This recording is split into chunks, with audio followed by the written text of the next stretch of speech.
Un plan d'urgence visant à résorber les gaps capacitaires critiques permettra d'acquérir des équipements majeurs et de renforcer les infrastructures. Par ailleurs, l'analyse du contexte actuel laisse apparaître à l'évidence une nécessité de redimensionner les forces de défense et de sécurité en termes d'organisation, de capacité et de maillage opérationnel des espaces terrestres, maritimes et aériens.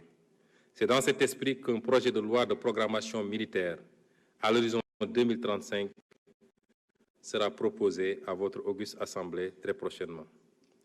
Les actions prioritaires pour les forces de défense et de sécurité porteront aussi sur l'amélioration des relations avec la population par la réalisation de projets à fort impact socio-économique, par le renforcement de la citoyenneté et la promotion de l'esprit de sécurité et de défense.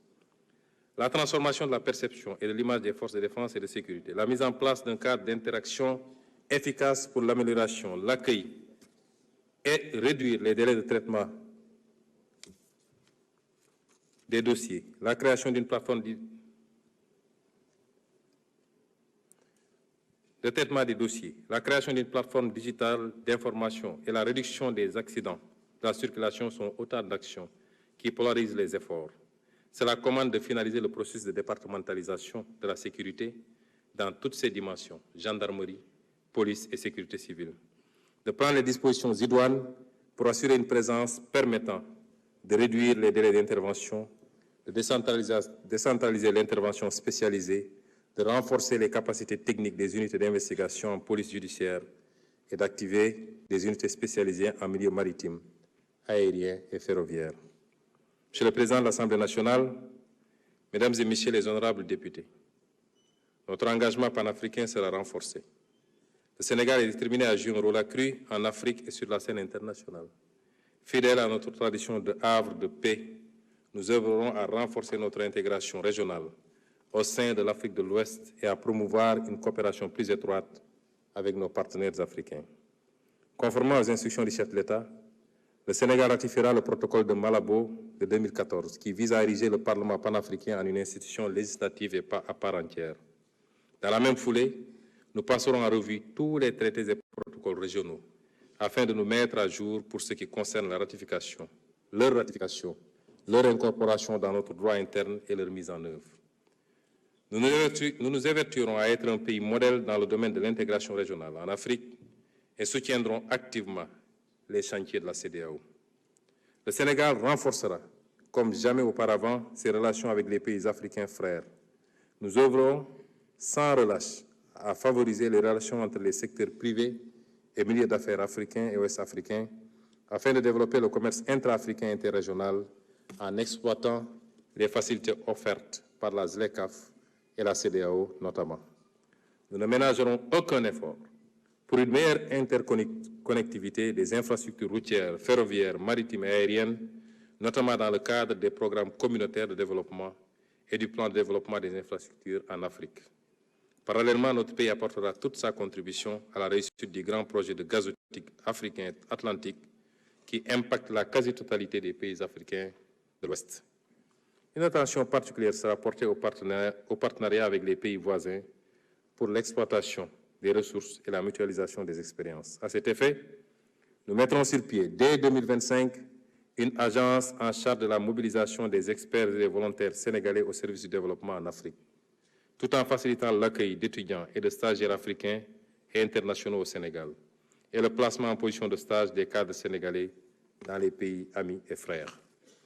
Il en sera de même sur le plan monétaire, où nous poursuivrons les discussions pour que la monnaie soit plus en adéquation avec les besoins de l'économie régionale.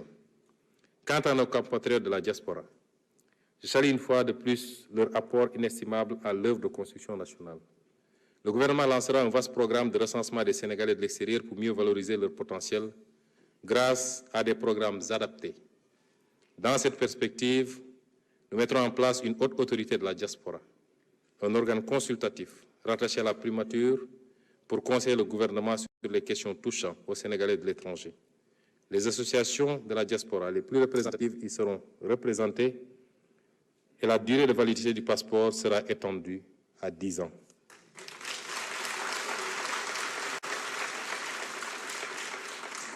Le gouvernement nommera des magistrats de liaison dans certains postes Au-delà de l'entraide judiciaire, le magistrat de Légion prodiguera des conseils juridiques aux compatriotes tout en les aidant dans les procédures judiciaires. En outre, nous entendons créer les conditions de mise en place d'une banque de la diaspora.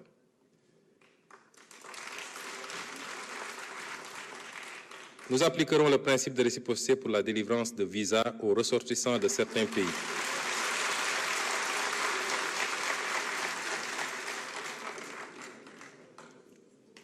Nous appliquerons le principe de réciprocité pour la délivrance de visas aux ressortissants de certains pays qui l'exigent à nos ressortissants.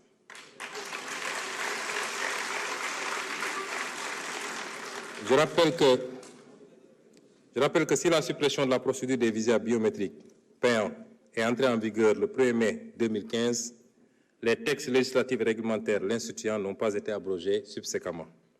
Il s'agit dès lors, tenant compte de l'expérience précédente, de bien en cerner les faiblesses avant toute décision, notamment celles liées aux impacts éventuels sur le tourisme, les lenteurs dans la délivrance des visas, ajoutées à la disponibilité des moyens matériels humains dans les aéroports et postes frontaliers terrestres du Sénégal. D'ores et déjà, nous engagerons des discussions avec les pays relevant des catégories B et C afin d'exiger en retour le visa gratuit pour les ressortissants sénégalais sur la base du principe de réciprocité. Nous ouvrirons également des discussions avec les pays dont les procédures de traitement des demandes de visa pour les ressortissants sénégalais portent préjudice à nos compatriotes. Pour mieux comprendre les procédures d'accès aux plateformes de prise de rendez-vous, la tarification des frais exigibles pour le traitement des demandes, les procédures de vérification d'authentification,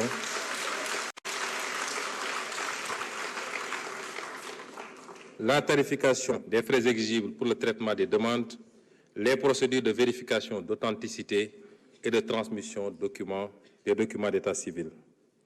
Enfin, le gouvernement apportera une solution idoine à l'immigration clandestine.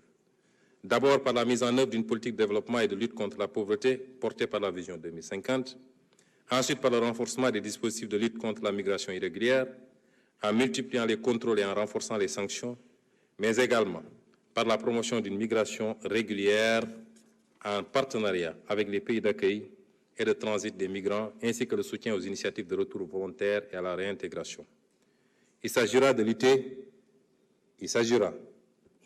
avec la même détermination aussi contre la migration irrégulière de nos ressources naturelles et financières du fait de contrats léonins dans les secteurs miniers, pétrogaziers et halieutiques, dans l'attribution de marchés publics et de biens, services et infrastructures à des intérêts étrangers. Monsieur le Président de l'Assemblée nationale, Mesdames et Messieurs les honorables députés, chers invités, nous allons accompagner tous ces programmes de quelques réformes clés dont certains ont déjà été cités lors de mes développements. Les programmes de développement économique et social durable que je viens de retracer ne peuvent aboutir que si nous réussissons au préalable à consacrer fermement la bonne gouvernance et la transparence dans la gestion publique dans notre pays. C'est le seul moyen de restaurer la confiance entre les populations et leurs dirigeants. Cette confiance sera d'abord bâtie sur l'indépendance de la justice, qui sera protégée des interférences du pouvoir exécutif. Le système judiciaire occupera la place qui aurait toujours dû être la sienne, à l'avant-garde du combat contre la corruption, contre le détournement des deniers publics et pour la protection des droits des citoyens. Nous nous appuierons sur les conclusions consensuelles tirées des assises de la justice pour engager très bientôt les réformes à apporter à notre système judiciaire. La participation accrue des citoyens dans la gestion publique par la matérialisation d'une véritable démocratie participative au niveau central comme au niveau local renforcera également l'adhésion des citoyens aux institutions de la République. Une loi d'accès à l'information publique conférera aux citoyens le droit d'exiger toute information publique aux représentants de l'État sous certaines conditions et toutes les administrations avec autonomie de gestion, notamment les agences publiques, devront publier annuellement un rapport de bilan de gestion accessible au grand public. Les rapports d'audit de la Cour des comptes seront également mises à disposition du public dès leur présentation au président de la République pour enrichir le débat démocratique par la connaissance de faits avérés relativement aux modalités de la gestion publique. Une charte des libertés et de la démocratie sera adoptée pour renforcer les droits et libertés. Ainsi, les principes fondamentaux de fonctionnement des institutions et les principes généraux du système électoral. Ce dernier sera amélioré dans le sens d'une crédibilité renforcée pour refléter les choix démocratiques sans interférence, ainsi que d'une meilleure inclusivité en intégrant automatiquement, par exemple, tous les citoyens de plus de 18 ans dans le fichier électoral lorsqu'ils se verront établir une carte nationale d'identité. Les corps de contrôle seront renforcés et autonomisés budgétairement, ainsi que dans la définition et l'exécution de leur mission de contrôle. Un pouvoir de saisine directe du procureur leur sera octroyé et, en cas de carence ou de lenteur de ce dernier, de transmission directe des rapports d'audit au juge. C'est le lieu d'annoncer la réforme prochaine de la loi organique sur la Cour des comptes dans le sens du renforcement de son efficacité. L'audit des finances publiques a révélé de graves dysfonctionnements dans le dispositif de gestion budgétaire, comptable et financière. Le moment est venu d'engager des réformes de fond. Ce prérequis est nécessaire au déploiement du programme de rationalisation des dépenses dans le sens d'élargir les marges budgétaires et d'améliorer les impacts économiques et sociaux de la dépense publique. Le souci de transparence dicte une revue organisationnelle des systèmes comptables et budgétaires afin d'assurer l'intégrité et la fiabilité de l'information financière indispensable à la prise de décision, à la confiance de nos concitoyens et de nos partenaires au développement. Désormais, les services statistiques des ministères seront fonctionnellement rattachés à l'Agence nationale de la statistique et de la démographie, l'ANSD.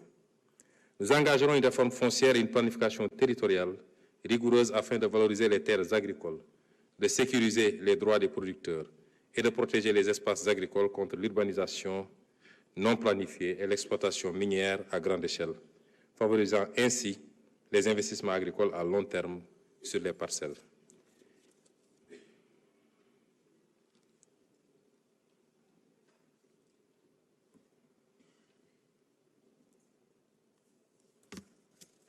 Sur le plan politique, enfin,